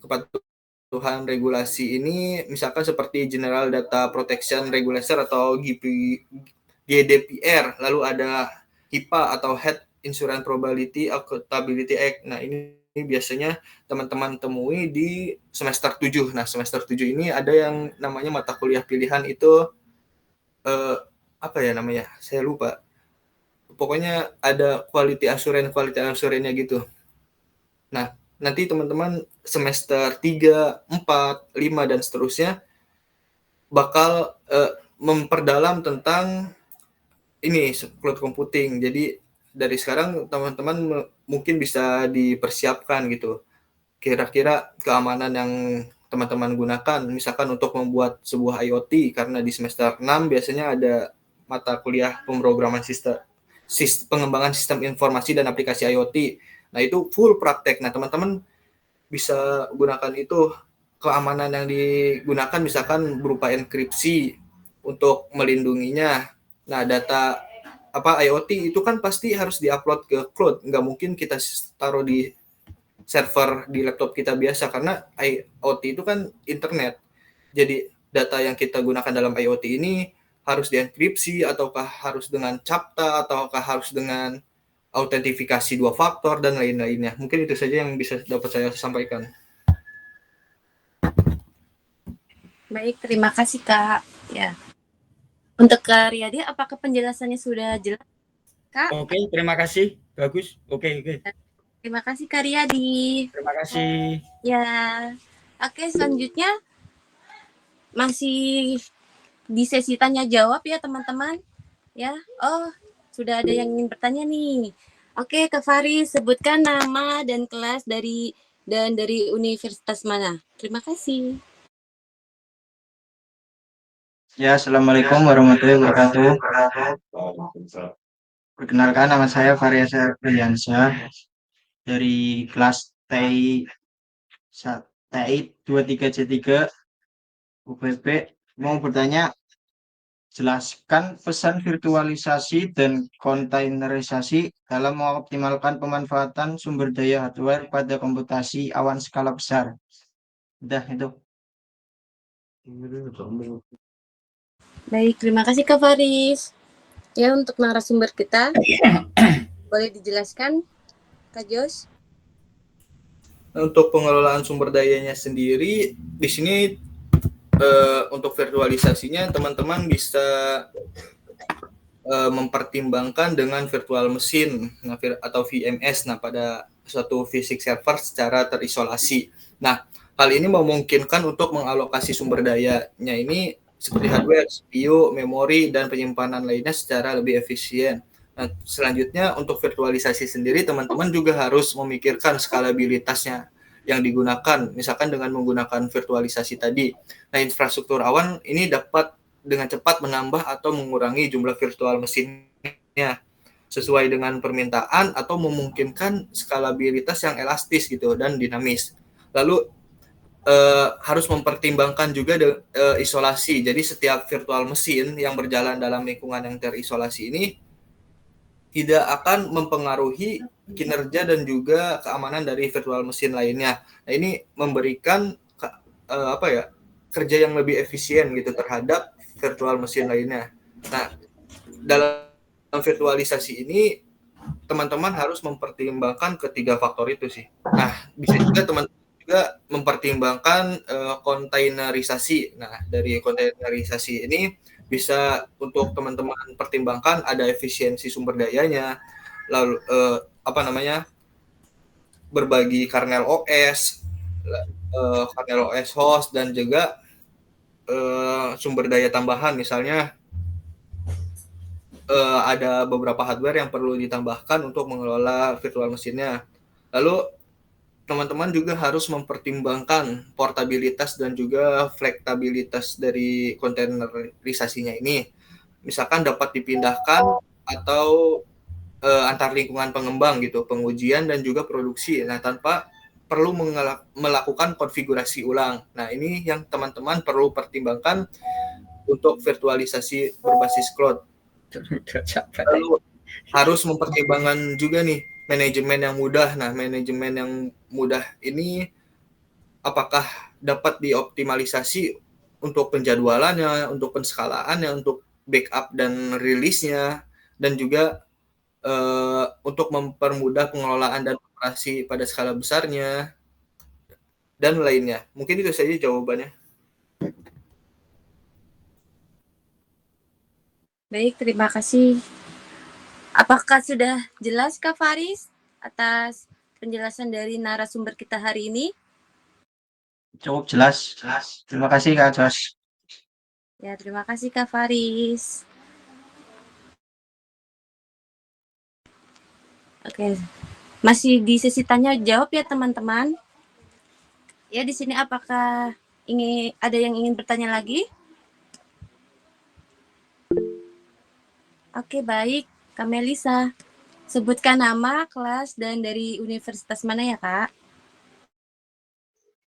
Baik, terima kasih. Assalamualaikum warahmatullahi wabarakatuh. Waalaikumsalam warahmatullahi wabarakatuh. Perkenalkan, saya Melisa dari kelas TI 23C3. Yang ingin saya tanyakan yaitu bagaimana optimisasi arsitektur komputer dapat mempengaruhi efisiensi dan kinerja komputasi awan pada skala besar. Terima kasih. Oke, Kak. Ya, untuk Kak Jos, boleh dijelaskan dari pertanyaan Kak Melisa?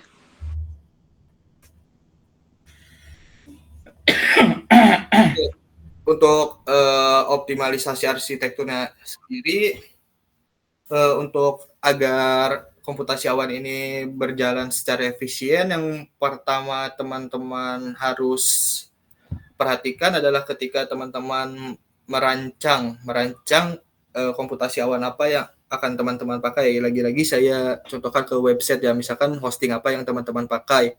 Nah, ketika teman-teman sudah melakukan perencanaan tersebut, teman-teman tentu harus melakukan sebuah penyusunan ulang rencana. Nah, memperbaiki atau mengubah rancangan arsitektur dari sistemnya agar untuk mengurangi overhead misalkan, atau meningkatkan throughput-nya. Jadi misalkan plan teman-teman ketika menggunakan hosting menggunakan throughput. Nah, throughput-nya ini berapa untuk server set apa. Nah, ketika teman-teman sudah menggunakan hostingnya dan kurang nih throughput-nya, jadi aplikasi web teman-teman jadi lemot. Nah, maka diubahlah, disusun ulang rancangannya menjadi ditingkatkan kembali throughput-nya. Nah, selanjutnya ada penyusunan ulang sumber daya. Nah, jadi sumber daya yang sudah ada ini dialokasikan kembali dan dikonfigurasi kembali secara lebih efisien gitu. Jadi menambah atau mengurangi kapasitasnya hanya berdasarkan permintaan. Jadi tidak tidak boros tempat penyimpanan, tidak boros konfigurasi. Jadi disusun berdasarkan permintaan. Nah, ini bisa jadi salah satu cara untuk teman-teman agar dalam mengelola aplikasi web atau dalam mengelola apapun yang datanya teman-teman kirimkan ke dalam cloud ini dapat lebih efisien. Jadi hanya berdasarkan permintaan. Lalu optimasi jaringan. Nah, teman-teman juga harus memperhatikan optimasi jaringan. Nah, kinerja jaringan ini misalkan pemilihan rute jaringan ini maksudnya ketika teman-teman hanya mempunyai IP lokal, misalkan saya ibaratkan dalam lab komputer. Nah, dalam lab komputer misalkan aplikasi itu hanya bisa diakses melalui lab komputer. Nah, yang mana ada satu server.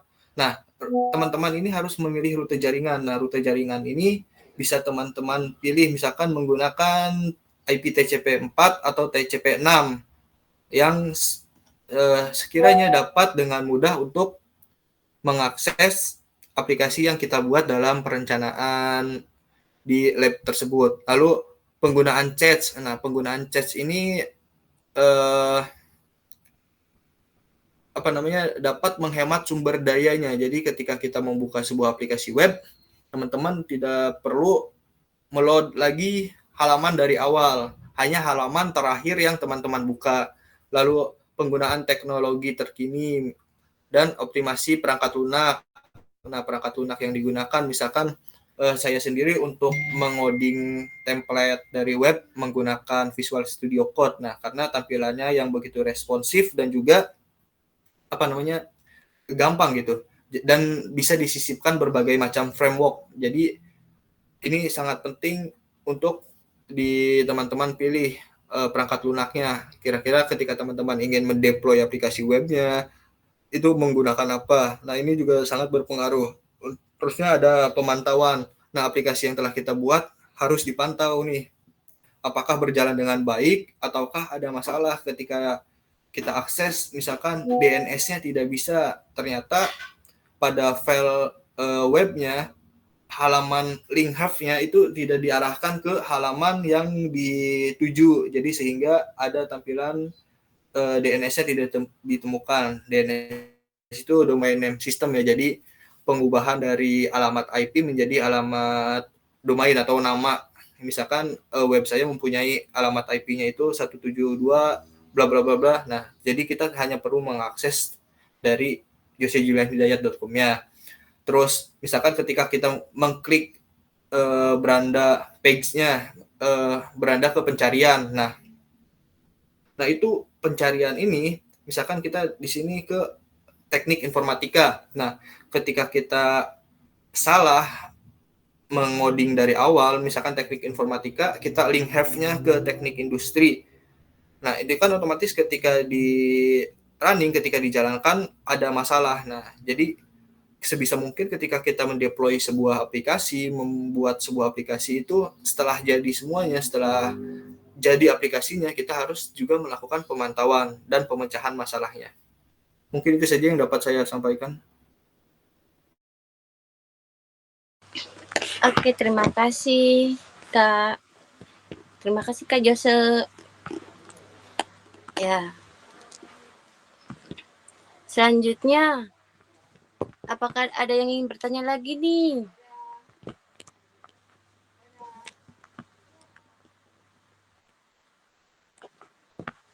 Karena sangat cukup menarik sekali ya teman-teman. Kak Jose ini memberikan materi yang sangat detail banget. Ayo teman-teman, apakah ada yang ingin bertanya?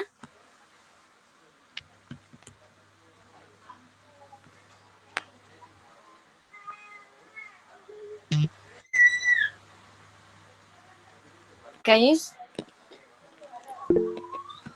oke, baik Kak Chandra. Ya, untuk Kak Chandra disebutkan nama, kelas, dan dari universitas mana. Untuk Kak Chandra, kami persilakan. Assalamualaikum warahmatullahi wabarakatuh. Waalaikumsalam warahmatullahi wabarakatuh. Perkenalkan, nama saya Chandra Rasmita Putra. Saya dari kelas TI 23C3 dari Universitas Pelita Bangsa.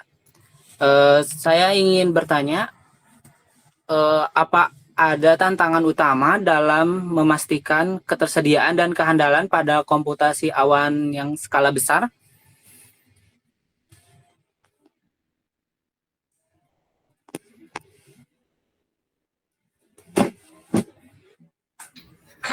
Pastinya ketika kita mendeploy sebuah aplikasi, ketika kita membeli sebuah hosting, pastinya selalu ada tantangannya, Mas. Misalkan kesalahan dari jaringan, misalkan dari jaringannya, misalkan dari hosting, misalkan Masnya memakai hosting dari hostinger. Nah, ketika hostinger ini sedang mengalami maintenance dan hostingnya ditutup sementara, otomatis alamat web yang Mas deploy ini otomatis akan tidak bisa diakses. Nah, itu dari gangguan jaringannya atau gangguan dari servernya. Nah, lalu ada kesalahan konfigurasi dari perangkat lunaknya, Mas.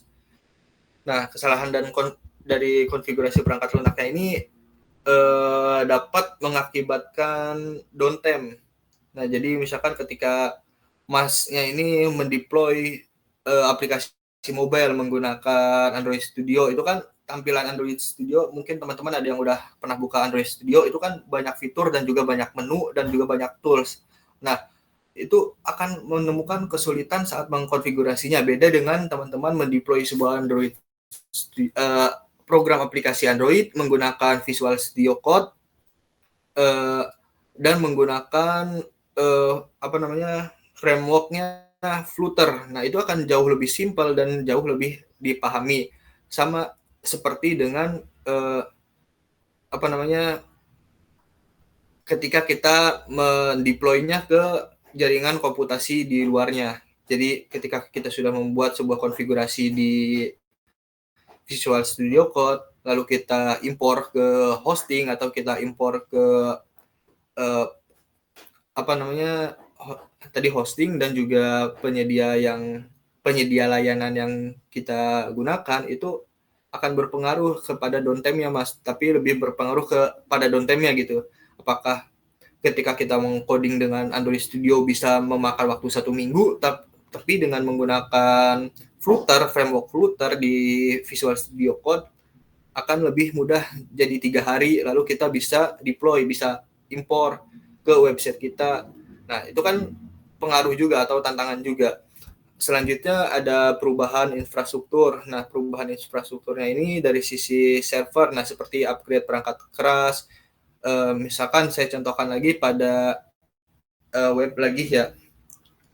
Misalkan pada web ini bahasa PHP yang digunakannya ini masih PHP 5 titik berapa, tapi ketika PHP-nya sendiri sudah upgrade ke PHP versi 8, kemungkinan ada beberapa sintaks dari konfigurasinya ini yang tidak sama atau sudah tidak bisa digunakan dalam PHP versi lanjutan. Jadi itu juga akan membuat sebuah deploy aplikasi kita ke cloud ini akan mengalami downtime. Lalu dari skalabilitasnya tentunya, apakah dari hosting atau dari cloud yang kita pakai ini dapat menampung berapa banyak domain, berapa banyak subdomain. Misalkan kita perlu untuk acara event email, misalkan masnya TI23C3 pengen punya website sendiri nih, lalu kita beli hosting dan domain yang misalkan domain 24.000 dan lainnya.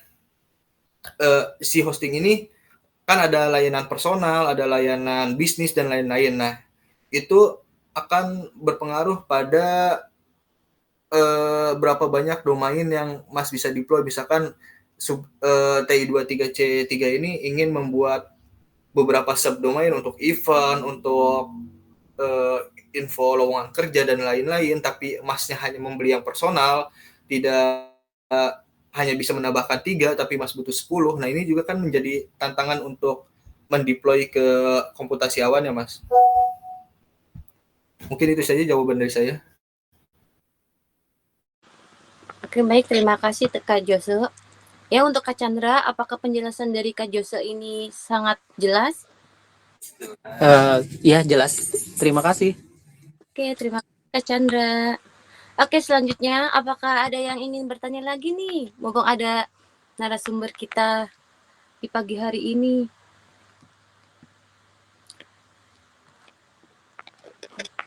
Ya, ada yang ingin bertanya nggak?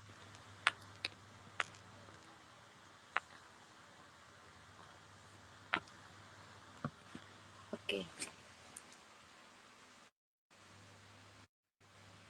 Oke, ternyata tidak ada yang ingin bertanya lagi ya, Kak Jose.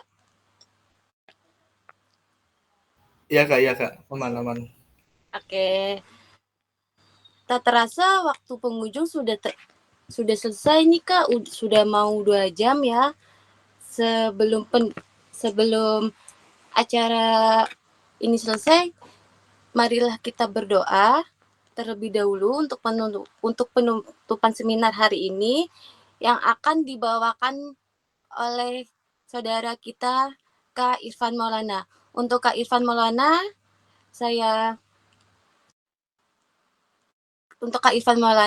waktu dan tempat saya persilakan.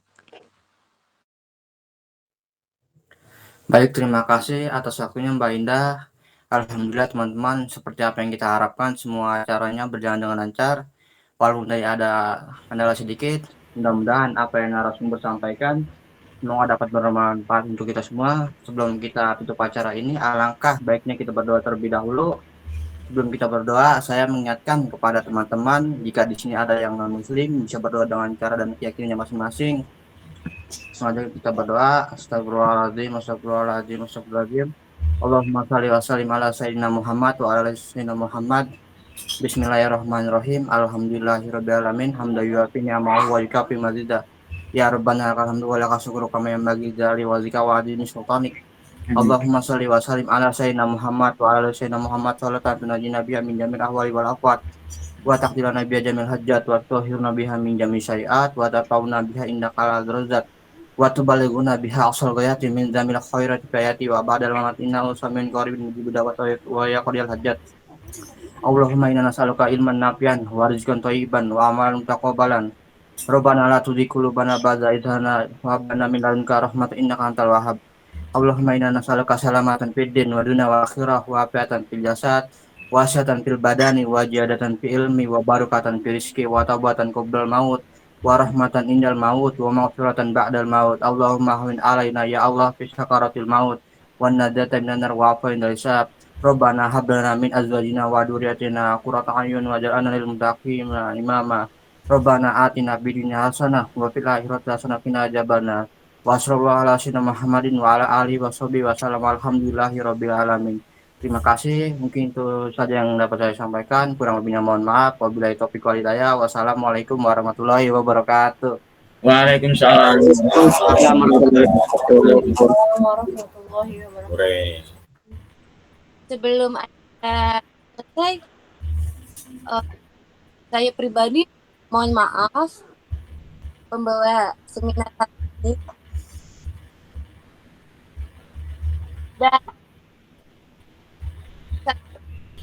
Dan kalian semua, oke, teman-teman,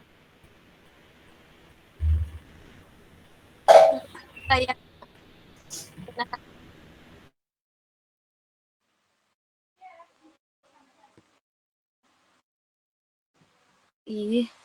udah. Apakah sudah on cam kamera semua? On cam. Saya sudah. Narasumber boleh on cam? On cam dulu. On cam dulu. On cam dulu baru foto kita. Ya. Untuk narasumber kita, Kak Jos Julian Hidayat. Apa boleh di on cam dulu? Nah, baik. Di saya sudah on cam, di sini belum ya? Sudah. Terima kasih ya, sudah. Kita sesi foto online dulu ya, teman-teman. Jangan lupa kita Aba-aba dah. 1, 2, 3. Oke. Terima kasih. Oke, terima kasih untuk seminar hari ini. Mohon maaf untuk saya pribadi, dikarenakan memang saya baru memulai seminar pertama, jadi agak terlalu canggung dan terlalu gugup ya teman-teman. Mohon dimaklumkan. Untuk nanti ke depannya, insya Allah saya akan menjadi lebih baik lagi dan membawakan seminar ini dengan jelas. Dan untuk narasumber kita, Kak Jos Julian Hidayat, terima kasih sudah meluangkan waktu selama 2 jam ke depan ini. Dan saya pribadi mengucapkan Assalamualaikum warahmatullahi wabarakatuh. Terima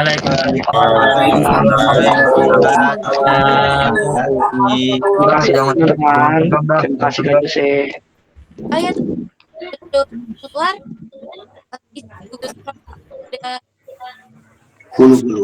Ngapir ya untuk dan untuk absen. Absen. Siap Kak.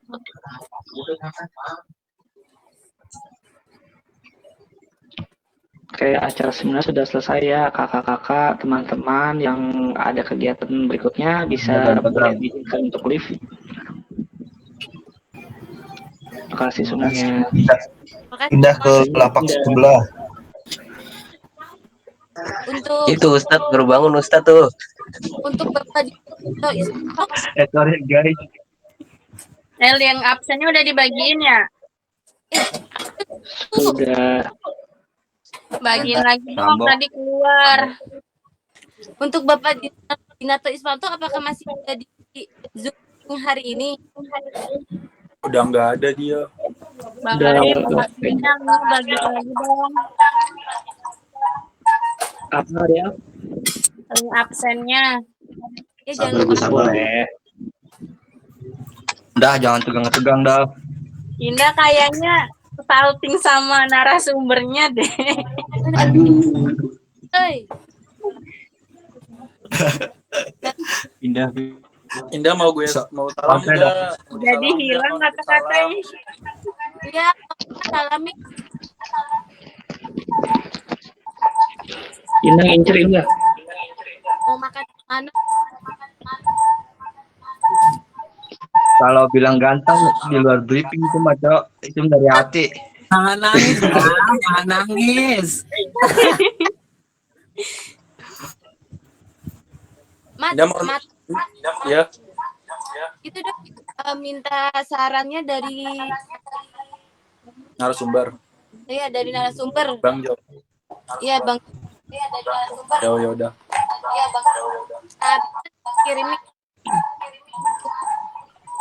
Bilang ganteng di luar briefing itu mah. Nitip salam juga enggak? Oke, boleh.